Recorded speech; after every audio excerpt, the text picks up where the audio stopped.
ওইভাবে নামাজ পড়ো যেই নামাজের মধ্যে আছে মনোযোগ, ওই নামাজ পড়ো যেই নামাজের মধ্যে আছে ভয়।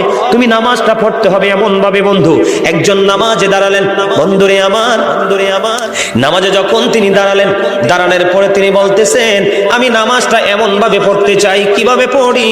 কই আমি নামাজটা এমন ভাবে পড়ি, যখন আমি নামাজে দাঁড়াই আমার কাছে মনে হয় আমি ফুলচেরাতের পোলের উপর দাঁড়িয়েছি।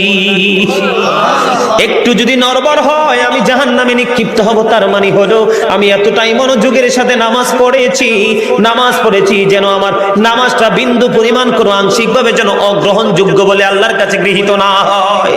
তিনি বলতেছেন আমার কাছে মনে হয় রে এটা আমার জীবনের শেষ নামাজ।